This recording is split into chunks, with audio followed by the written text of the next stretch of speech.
সংবাদ সবাইকে স্বাগত জানাচ্ছি। আমি ফিরোজ তোহা। শুরুতে সংবাদ শিরোনাম। ইসরায়েল ফিলিস্তিন পুরোদমে যুদ্ধ চলছে, আর এই যুদ্ধের সর্বশেষ আন্তর্জাতিক গুরুত্বপূর্ণ আপডেট সংবাদ জানিয়ে দিব। শুরুতেই শিরোনাম। নিরাপদ অঞ্চল ঘোষণা দিয়েই ইসরায়েলি হামলা, ৭১ ফিলিস্তিনি নিহত, আহত ৩০০। এরপর জানিয়ে দিব ন্যাটো ও যুক্তরাষ্ট্র বিশ্ব শান্তির জন্য গুরুতর হুমকি, নিন্দা উত্তর কোরিয়ার। এরপর জানিয়ে দিব ট্রাম্পের ওপর হামলা, আমেরিকায় এমন সহিংসতার স্থান নেই, এটা ক্ষমা করা যায় না, বললেন মার্কিন প্রেসিডেন্ট জো বাইডেন। এরপর জানিয়ে দিব মার্কিন চাপ আমলে নেবে না ইরান, রাশিয়া ও চীনের প্রশংসা। এবং সর্বশেষ জানিয়ে দিব লেবাননে ইসরায়েলি হামলায় 2 বেসামরিক নিহত। নিরাপদ অঞ্চল ঘোষণা দিয়ে ইসরায়েলি হামলা, ৭১ ফিলিস্তিনি নিহত।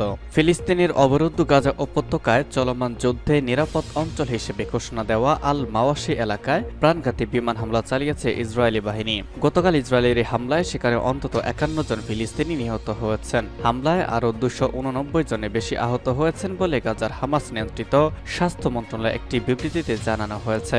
এতে বলা হয়েছে, গাজার দক্ষিণের খান ইউনিসের কাছে নিরাপদ অঞ্চলে ইসরায়েলি বিমান হামলায় কমপক্ষে ৭১ জন নিহত ও আরও প্রায় ৩০০ জন আহত হয়েছেন। এদিকে ইসরায়েলি সামরিক বাহিনী বলেছে, আল মাওয়াশিতে হামাসের জ্যেষ্ঠ নেতাদের লক্ষ্য করে বিমান হামলা চালানো হয়েছে। হামাস বলেছে, খান ইউনিসের কাছে আল মাওয়াশি এলাকায় বিমান হামলা চালিয়েছে ইসরায়েল। ইসরায়েলি সামরিক বাহিনী ওই এলাকাটিকে মানবিক অঞ্চল হিসেবে ঘোষণা দিয়ে ফিলিস্তিনিদের সেখানে আশ্রয় নেওয়ার আহ্বান জানিয়েছিল।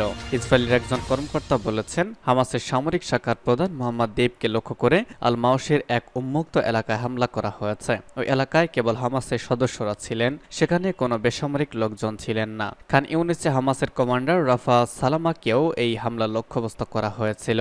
গোয়েন্দা তথ্যের ভিত্তিতে সেখানে হামলা চালানো হয়েছে বলে দাবি করেছেন ওই কর্মকর্তা। তবে হামাসের নেতাদের লক্ষ্যবস্তু করার ইসরায়েলি দাবিকে মিথ্যা বলে অভিহিত করেছে হামাস। একটি বিবৃতিতে ফিলিস্তিনি স্বাধীনতাকামী এই গোষ্ঠীটি বলেছে, ফিলিস্তিনি নেতাদের লক্ষ্যবস্তু করার ইসরায়েলি দাবি এটাই প্রথম নয়, অতীতেও তাদের এমন দাবি অসংখ্যবার মিথ্যা প্রমাণিত হয়েছে।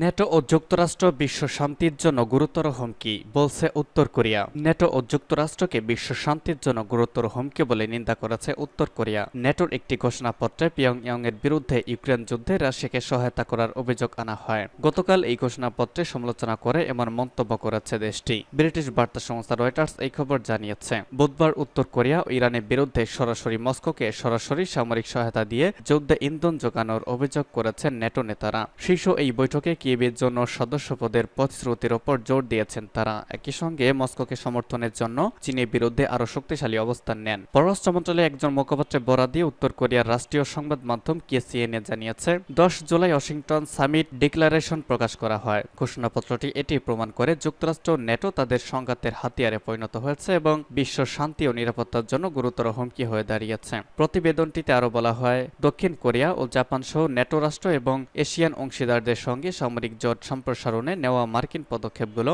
আঞ্চলিক শান্তিকে গুরুতরভাবে হুমকির মুখে ফেলেছে, আন্তর্জাতিক নিরাপত্তাকে চরমভাবে বিঘ্নিত করেছে এবং বিশ্বব্যাপী অস্ত্র প্রতিযোগিতা শুরু করেছে। শীর্ষ সম্মেলনের ফাঁকে উত্তর কোরিয়ার পারমাণবিক ও সামরিক হুমকি মোকাবেলায় কোরিয়া উপদ্বীপে নিরাপত্তা নিশ্চিতে দক্ষিণ কোরিয়া ও যুক্তরাষ্ট্র একটি যৌথ নির্দেশিকা পত্রে স্বাক্ষর করেছে। উত্তর কোরিয়ার প্রতিরক্ষা মন্ত্রণালয় ওই নির্দেশিকাগুলো সমালোচনা করে বলেছে, এই ধরনের বেপরোয়া উস্কানির কারণে পারমাণবিক প্রতিরোধ ক্ষমতা বাড়াচ্ছে পিয়ংইয়ং। মন্ত্রণালয়ের একটি বিবৃতিতে বলা হয়েছে, এই সতর্কতা উপেক্ষা করার ফলাফল কি হতে পারে তা কল্পনারও বাইরে। ট্রাম্পের ওপর হামলা, আমেরিকায় এমন সহিংসতার স্থান নেই, এটা ক্ষমা করা যায়, বলছেন বাইডেন। যুক্তরাষ্ট্রের সাবেক প্রেসিডেন্ট ডোনাল্ড ট্রাম্পের সমাবেশে হামলার ঘটনা ঘটেছে। এতে সাবেক এই রিপাবলিকান প্রেসিডেন্ট কানে গুলিবিদ্ধ হয়েছেন। এরপরেই এই হামলার বিষয়ে কঠোর নিন্দা জানিয়েছেন মার্কিন প্রেসিডেন্ট জো বাইডেন। তিনি বলেছেন, আমেরিকায় এই ধরনের সহিংসতার কোনো স্থান নেই, এমনকি এই ধরনের হামলা ক্ষমা করা যায় না বলেও জানিয়েছেন তিনি। রবিবার তথা আজ এই বিবৃতি বা তথ্য জানিয়েছে ব্রিটিশ সংবাদ মাধ্যম BBC। সংবাদ মাধ্যমটি বলেছে, স্থানীয় সময় শনিবার একটি সমাবেশে ট্রাম্পকে লক্ষ্য করে এই হামলা চালানো হয়। এরপরেই নিজের প্রতিক্রিয়া জানান প্রেসিডেন্ট বাইডেন। তিনি বলেন, আমেরিকাতে এই ধরনের সহিংসতার কোনো স্থান নেই, এটি অসুস্থ হামলা। তিনি বলেন, আমি নিশ্চিত করতে চাই আমাদের কাছে সমস্ত তথ্য আছে। যুক্তরাষ্ট্রের ফেডারেল এজেন্সিগুলো গুলিবর্ষণের এই ঘটনায় তদন্তে কাজ করছে। এটি হত্যা প্রচেষ্টা ছিল বলে তিনি বিশ্বাস করেন কিনা তা বাইডেনের কাছে একজন প্রতিবেদক জানতে চান। জবাবে বাইডেন বলেন, আমি নিশ্চিত করতে চাই যে আমাদের কাছে সমস্ত তথ্য আছে। এদিকে ট্রাম্পের ওপর হামলার পরপরই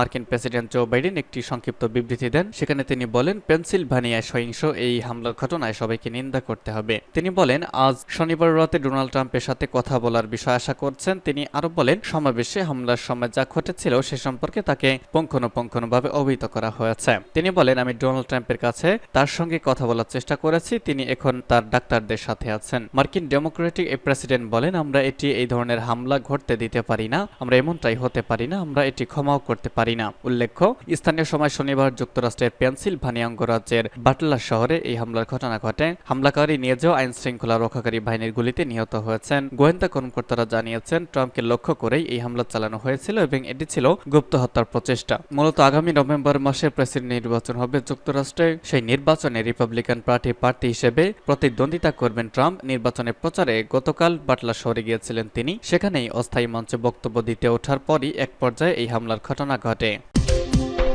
মার্কিন চাপ আমলে নেবে না ইরান, রাশিয়া ও চীনের প্রশংসা।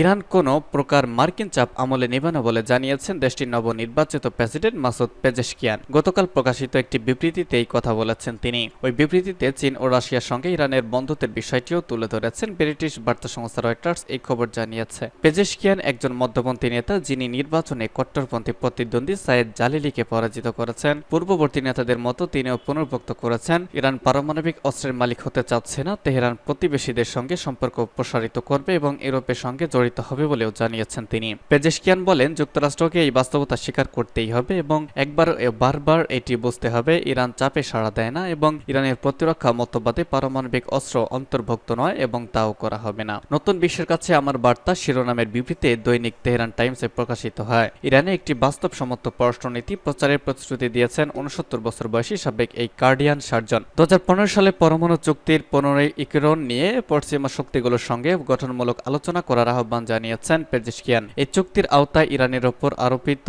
পশ্চিমা নিষেধাজ্ঞা শিথিল করার বিনিময়ে পারমাণবিক কর্মসূচি বন্ধ করতে সম্মত হয়েছিল তেহরান। একই সঙ্গে উত্তেজনা কমাতে সামাজিক উদারনীতি এবং রাজনৈতিক বন্ধুত্ববাদের সমন্বয়গুলোকে উন্নত করার উপর জোর দিয়েছেন তিনি। তবে অনেক ইরানি তার প্রচার অভিযানের প্রতিশ্রুতি পূরণের ক্ষমতা নিয়ে সন্দিহান, কেননা প্রেসিডেন্ট নন, ইসলামী প্রজাতন্ত্রের চূড়ান্ত কর্তৃত্ব দেশটির সর্বোচ্চ নেতা আয়াতুল্লাহ আলী খামেনির হাতে। বিবৃতিতে পেজেশকিয়ান বলেন, চীন ও রাশিয়া প্রতিদ্বন্দ্বিতাপূর্ণ সময়ে ধারাবাহিকভাবে আমাদের পাশে দাঁড়িয়ে আছে। আমাদের কাছে এই বন্ধুত্বের গুরুত্ব অপরিসীম। তিনি আরো বলেন, ইউক্রেন সংঘাত অবসানের লক্ষ্যে যেকোনো উদ্যোগকে সক্রিয়ভাবে সমর্থন করবে ইরান। এবং সর্বশেষ জানিয়ে দিব, লেবাননে ইসরায়েলি হামলায় 2 বেসামরিক নিহত। ইসরায়েলি বিমান হামলায় গতকাল দক্ষিণ লেবাননে পানি সংগ্রহকারী 2 বেসামরিক নিহত হয়েছেন বলে এক লেবানিজ নিরাপত্তা সূত্র জানিয়েছে। অন্যদিকে ইসরায়েলি সেনাবাহিনী বলেছে, ওই হিজবুল্লাহ 2 সদস্যকে লক্ষ্য করে এই হামলার অভিযান চালানো হয়েছে। নাম প্রকাশ ন করার শর্তে সূত্রটি বলেছে, দেইর মিমাস এলাকায় 2 বেসামরিক লোক রাস্তার পাশের ঝর্ণা থেকে পানি সংগ্রহ করছিলেন। এ সময় তারা ইসরায়েলি বিমান হামলায় নিহত হন। এছাড়া হিজবুল্লাহ ঘনিষ্ঠ একটি সূত্র নাম প্রকাশ না করার শর্তে বলেছে, নিহতদের একজন শিয়া মুসলিম আন্দোলনের সদস্য, এক নিহত যোদ্ধার বাবা। দ্বিতীয় ব্যক্তি হিজবুল্লাহর মিত্র আমাল আন্দোলনের সদস্য ছিলেন। নিহত 2 জন বেসামরিক যোদ্ধা নন বলে জানিয়েছেন তিনি। অন্যদিকে ইসরায়েলি সেনাবাহিনী একটি বিবৃতিতে বলেছে, সেনারা দক্ষিণ লেবাননের দেইড মিমাস এলাকায় 2 হিজবুল্লাহ সন্ত্রাসীকে শনাক্ত করেছিল, যারা ইসরায়েলি ভূখণ্ডের দিকে ক্ষেপণাস্ত্র নিক্ষেপ করার প্রস্তুতি নিচ্ছিলেন। শনাক্তকরণের পরপরই আইডিএফ বিমান বাহিনী সন্ত্রাসীদের উপর হামলা চালায়।